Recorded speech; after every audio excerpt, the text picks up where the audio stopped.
वृंदावन ब्रजमंडल में भूमाफिया द्वारा संतों की जमीन और आश्रमों पर अवैध कब्जे किए जा रहे हैं, जिस पर संतों में काफी आक्रोश है। साधु संतों का कहना है कि उत्तर प्रदेश सरकार संतों की संरक्षण के लिए कोई योजना बनाई और भूमाफिया द्वारा हो रहे अवैध कब्जे से मुक्त कराई। इसी के चलते तीर्थ नगरी वृंदावन के टल्लाचुंगी मार्ग स्थित राम मंदिर में संतों की एक विशाल बैठक का आयोजन किया गया, जिसमें ब्रजमंडल के सभी संत उपस्थित थे। सभी संतों ने एक मत में खड़े होकर भूमाफिया के खिलाफ आवाज उठाई और संत बाबा आश्रम के संरक्षण के लिए एक ट्रस्ट की भी घोषणा की, जिसमें भूमाफिया द्वारा हो रहे अवैध कब्जों के खिलाफ आवाज उठाई जाएगी तथा भूमाफिया के खिलाफ उचित कार्रवाई में संत लोग एकजुट रहेंगे। इस बारे में जानकारी देते हुए राम मंदिर के महंत रघुनाथ महाराज ने कहा कि जो है हमारी संत सेना बनाई गई है रजिस्टर्ड। क्यों बनाई गई? इसका कारण ये है कि हमारे यहाँ जगह जगह पे साधु संतों को भूमाफिया परेशान कर रहे हैं, कब्जा कर रहे हैं, मार देते हैं, मर्डर कर देते हैं, कोई सुनाई नहीं होती। अभी जैसे कि हमारे गोपाल बाग साधु को मर्डर कर दिया, इसके विषय में जो मौनी की जगह पड़ी हुई है उसके विषय में सब पूरे साधु समाज इससे परेशान है। हमने एक सेना गठन करी हमारे लिए है कि ये सेना उस भूमि को बचाया जाए, साधु संतों को बचाया जाए। इसके लिए आज की मीटिंग है हमारी। ये ब्रजमंडल की सेना होगी कि पूरे भारतवर्ष की है? इसमें पूरे भारतवर्ष की होगी। भारतवर्ष की सारे साधु समाज जहाँ साधु समाज को दिक्कत होगी वहीं ये सेना पहुँच जाएगी। इसमें पूरे भारतवर्ष के साधु समाज रहेंगे? पूरे भारतवर्ष के साधु समाज रहेंगे। कोरोना महामारी के बीच सतर्कता के दृष्टिगत शासन के द्वारा क्षेत्रवार साप्ताहिक बंदी को सख्ती से लागू कराए जाने के निर्देश जारी किए गए हैं। इन निर्देशों के क्रम में श्रम विभाग क्षेत्रवार निर्धारित दिन साप्ताहिक बंदी को पूर्णतः लागू किया जाना सुनिश्चित किया है। इसी क्रम में मथुरा के शहरी क्षेत्र में मंगलवार को साप्ताहिक बंदी रहती है, जिसको लागू कराने के लिए श्रम विभाग के द्वारा क्षेत्रवार भ्रमण कर साप्ताहिक बंदी के नियमों का पालन कराया जा रहा है। मंगलवार को मथुरा शहर के होली गेट क्षेत्र में श्रम विभाग के अधिकारियों ने सहायक श्रम आयुक्त प्रभात कुमार सिंह के नेतृत्व में अभियान चलाया। वहीं इस दौरान अधिकतर दुकानें बंद मिली, लेकिन कुछ दुकानदार साप्ताहिक बंदी का उल्लंघन कर दुकानें खोलते नजर आई, जिस पर अधिकारियों के द्वारा सख्त हिदायत देते हुए दुकानदारों को साप्ताहिक बंदी के नियमों से अवगत कराते हुए चेतावनी दी गई। वहीं कुछ दुकानदारों के चालान भी किए गए। देखिए, आप लोगों के टच में रहता हूं मैं हमेशा। आप लोग देख रहे होंगे कि पिछले 3 हफ्ते से हम लोग लगातार प्रयास कर रहे हैं कि जो साप्ताहिक बंदी के दिन नियत होते हैं जिन स्थानों पे, जैसे मथुरा में शहर में मंगलवार को साप्ताहिक बंदी होती है, तो हम लोग एक विशेष अभियान के तहत कि कम से कम हफ्ते में एक दिन साप्ताहिक बंदी का पालन हो तो उससे कोविड-19 से रोकथाम में भी मदद मिलेगी और हमारा जो साप्ताहिक बंदी का उद्देश्य है वो भी पूरा हो जाएगा। तो हम लोग लगातार सघन अभियान कर रहे हैं कि साप्ताहिक बंदी के दिन कोई भी प्रतिष्ठान खुला ना मिले दुकान। आज हमारे श्रम प्रवर्तन अधिकारी श्री सूरज तिवारी के साथ मौके पर मैं भी था। उन्होंने साप्ताहिक बंदी कराई है हम लोगों ने मिलके। जो प्रतिष्ठान खुले पाए गए हैं उन्हें चेतावनी भी दी गई है और भविष्य में उनके खिलाफ वैधानिक कार्रवाई भी अपनाई जाएगी। मेरी सबसे अपील है दुकानदारों से, व्यापारियों से कि वो साप्ताहिक बंदी का पालन करें और जिससे हम लोगों को कम मेहनत करके ज़्यादा अच्छा परिणाम आए। ये सबके भले के लिए है। हफ्ते में एक दिन आराम करें और साप्ताहिक बंदी को कृपया सफल बनाएं। ब्रजमंडल में अधिक मास के उपलक्ष्य पर मंदिरों में धार्मिक कार्यक्रम आयोजित किए जाते हैं। साथ ही अधिक मास में भक्त लोग दान पुण्य परिक्रमा आदि करते हैं। इस माह में ब्रज 84 कोस की यात्रा करने का काफी महत्व है। इसी श्रृंखला में तीर्थ नगरी वृंदावन के विश्व प्रसिद्ध ठाकुर राधा बल्लभ लाल मंदिर में पुरुषोत्तम मास का आयोजन किया जा रहा है, जिसमें ठाकुर राधा बल्लभ लाल भक्तों को प्रत्येक दिन विभिन्न रूप में दर्शन दे रहे हैं।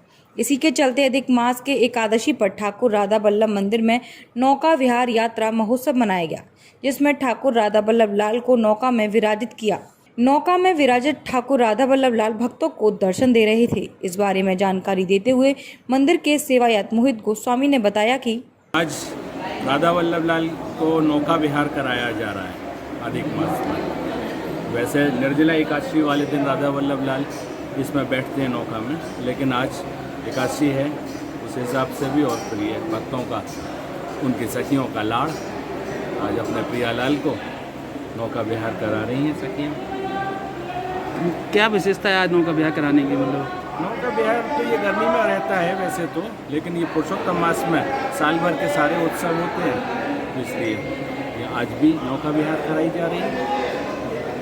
अलीगढ़ मंडल के हाथरस जनपद में गैंग रेप के प्रयास में घायल की गई युवती ने दिल्ली के सफदरजंग अस्पताल में अंतिम सांस ली, जिसके बाद इसके विरोध में अलीगढ़ के वाल्मीकि समाज के नेताओं ने नगर निगम परिसर पर धरना प्रदर्शन कर सरकार से आरोपियों को गिरफ्तार किए जाने की मांग की और परिवार को 1 करोड़ रुपए मुआवजे के साथ ही सरकारी नौकरी व सुरक्षा की भी मांग की गई।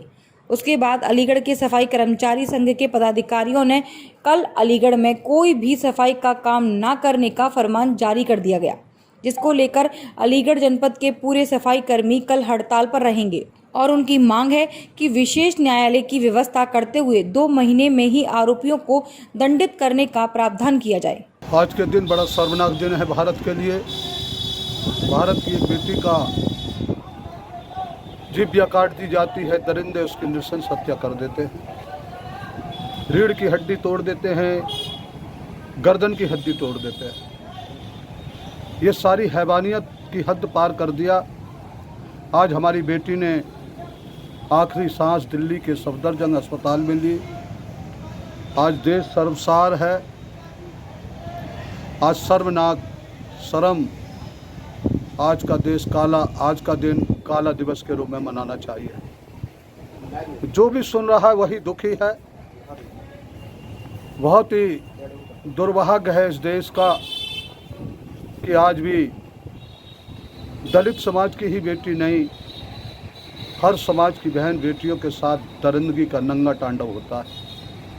लेकिन इस समाज की बेटी के साथ जो दरिंदगी का नंगा तांडव हुआ वो पूरे भारत में आपको देखने को नहीं मिला होगा कि उसके संग सामूहिक रेप किया जाए और रेप करने के बाद उसकी जीभिया भी काट दी जाए, गर्दन की हड्डी तोड़ दी जाए, रीढ़ की हड्डी तोड़ दी जाए। और जब मैंने उस बच्ची की आवाज़ को उठाया तो आपके मीडिया के लोगों ने मुझे कुख्यात बदमाश बना दिया, सड़क छाप नेता बना दिया, सड़क छाप व्यक्ति बना दिया। और तमाम मीडिया का लोग कहने लगे कि जो आँख फोड़ने की बात करता है, जो आँख काटने की बात करता है, उसको जेल के शिकंजे में होना चाहिए। आज लड़की आज मर गई है, क्या कहेंगे उसके लिए? आज वो जो बच्ची मर गई है, ये भारत के नाम पे बहुत कलंक हुआ है। जो कंगना है वो तो भारत की बेटी हो सकती है मीडिया के लिए, लेकिन मनीषा भारत की बेटी नहीं हो सकती। आज भारत के जितने भी हिंदू संगठन हैं, मेरा उनसे भी कहना है, क्या मनीषा हिंदू नहीं है? क्या मनीषा वाल्मीकि की बच्ची है? क्या वाल्मीकि इंसान नहीं है? मानवता शर्मसार हो गई है, इंसानियत नाम की चीज खत्म हो गई है। आज दरिंदे को हमने तो केवल आंख फोड़ने की और हाथ काटने की बात की थी, आज पूरा भारत उन्हें फांसी लगाने की बात करता है। आज भारत का हर व्यक्ति को मैं सलूट करता हूं कि जिसने भी सुना वही अलीगढ़ भागा, बच्ची को देखने के लिए वही उसके गांव में भागा। आज भारत के लोगों को सारा जीवन हाथ जोड़ के नमन करता है, प्रणाम करता है। क्या इंसाफ के लिए क्या गुहार लगाएं? आज इंसाफ के लिए गुहार क्या लगाएं? एक विशेष अदालत का अलग से गठन किया जाए और उसका फैसला केवल 2 महीने के अंदर हो, और ऐसे दरिंदों को जो बहन बेटी के साथ जीभिया काटते हैं, रेप करते हैं, उनकी गर्दन की हड्डी काटते हैं, उनको फांसी की सज़ा दिया जाए। इससे कम नहीं होना चाहिए। आर्थिक सहायता में 1 करोड़ रुपया दिया जाए, इसके परिवार को जो है नौकरी दी जाए, इसको सुरक्षा प्रदान किया जाए। पहले दिन से हम ये मांग कर रहे हैं, लेकिन आज तक अंधा बहरा गूंगा ये शासन प्रशासन ने उस बच्ची के परिवार की कोई भी मदद नहीं की है। जो बड़ी निकटकोट की घटना जो हुई है उसके लिए सरकार पूरी तरह से संकल्पित है और सख्ती से कार्रवाई की जाएगी। जो दोषी होंगे किसी को बख्शा नहीं जाएगा और एनएसए की कार्रवाई करेगी। आप एनएसए को लेकर कोई पत्र लिखेंगे? नहीं, पत्र लिखने की क्या आवश्यकता नहीं है। मुख्यमंत्री ने खुद संज्ञान ले लिया है। सरकार इसमें बहुत गहनता से कार्रवाई कर रही है और किसी दोषी को किसी भी कीमत में नहीं बख्शा जाएगा। जो इसके लिए जिम्मेदार होंगे उनके खिलाफ भी कार्रवाई की जाएगी। अच्छा मंत्री, आर्थिक स्थिति बेटी की काफ़ी कमज़ोर है, तो कोई नौकरी या आर्थिक मदद के लिए कोई आपके द्वारा उसमें हमारी सरकार बहुत संवेदनशील है। जब जब इस तरह की घटनाएँ होती हैं, मुख्यमंत्री बहुत दयालु और दयालु प्रवृत्ति के, वो जरूर निश्चित रूप से कुछ न कुछ किसी न किसी प्रकार से सहयोग करेंगे। नहीं, अब तक तो शासन से कोई मदद मिल नहीं पाई है उसे। अब घटना ही आज हुई है, आज ही तो डेथ हुई है उसकी।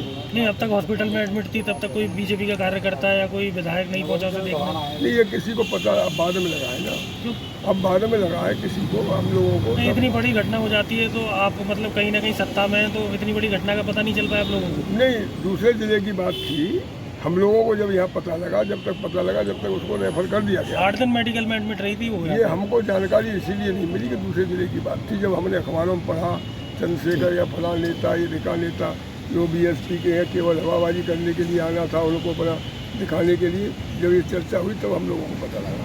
उत्तर प्रदेश सरकार द्वारा छवि सुधारने के उद्देश्य से घोषणा की थी कि जो महिलाओं के साथ अपराध को अंजाम देगा उन अपराधियों की चौराहे पर फोटो के साथ पोस्टर लगाए जाएंगे। इस पर आम आदमी पार्टी के पदाधिकारियों के द्वारा सेंटर पॉइंट चौराहे पर पोस्टर लेकर प्रदर्शन करते हुए बीजेपी के नेताओं पर आरोप लगाते हुए सरकार की नीति पर सवाल उठाया है, जिसमें उनकी मांग है कि पहले उनके दल में जो महिलाओं के प्रति अपराध करने के आरोपी हैं उनको पार्टी से बाहर निकाला जाए, तभी सरकार की इस मंशा पर विश्वास किया जा सकता है, अन्यथा यह भी एक राजनीति स्टंट है। हमारा जो प्रदर्शन किया गया है, जो योगी सरकार ने ऐलान किया था, तो हम प्रत्येक जिले में चौराहों पर अपराधियों बलात्कारियों की फोटो लगा जाएगी ताकि लोगों में जागरूकता फैले और उन पर लानत दी जाए।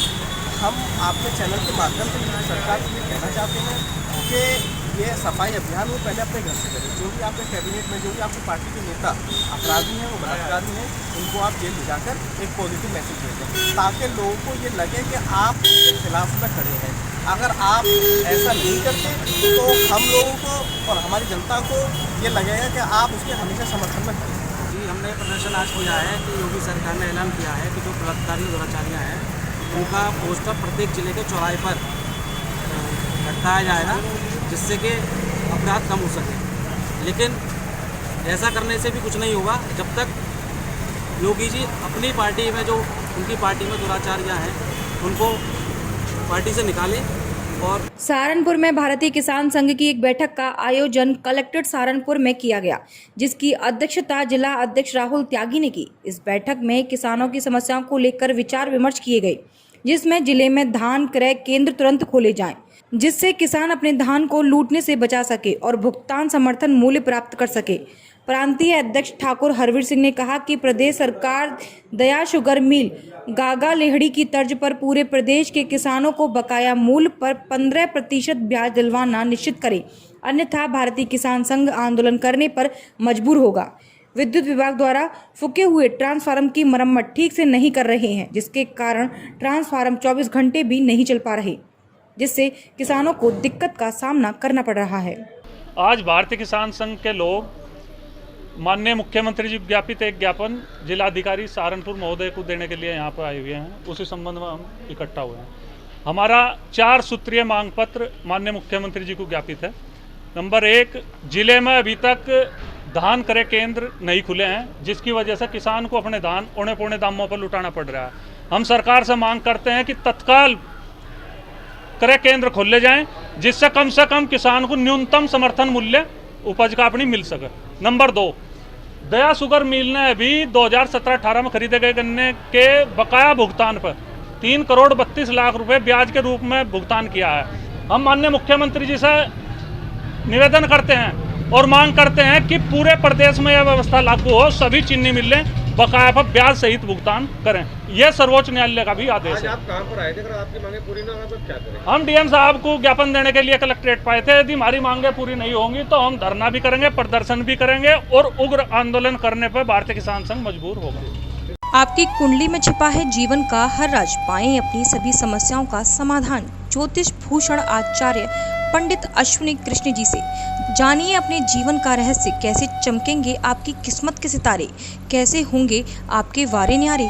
यहाँ आपको मिलेगा कुंडली विश्लेषण, हस्तरेखा, प्रश्न कुंडली, वास्तु दोष, पितृदोष, मांगलिक दोष, काल्प सर्प दोष, धन संपत्ति योग, पैतृक संपत्ति, माता पिता सुख, संतान सुख और भी बहुत कुछ। तो आज ही संपर्क करें ज्योतिष भूषण आचार्य पंडित अश्विनी कृष्ण जी से। आप इनके मोबाइल नंबर पर भी संपर्क कर सकते हैं। इनका संपर्क सूत्र है 7415402648 व 992712 6607। तो आज ही संपर्क करें और जानें अपने बिगड़े हुए ग्रहों एवं नक्षत्रों को कैसे संभालें।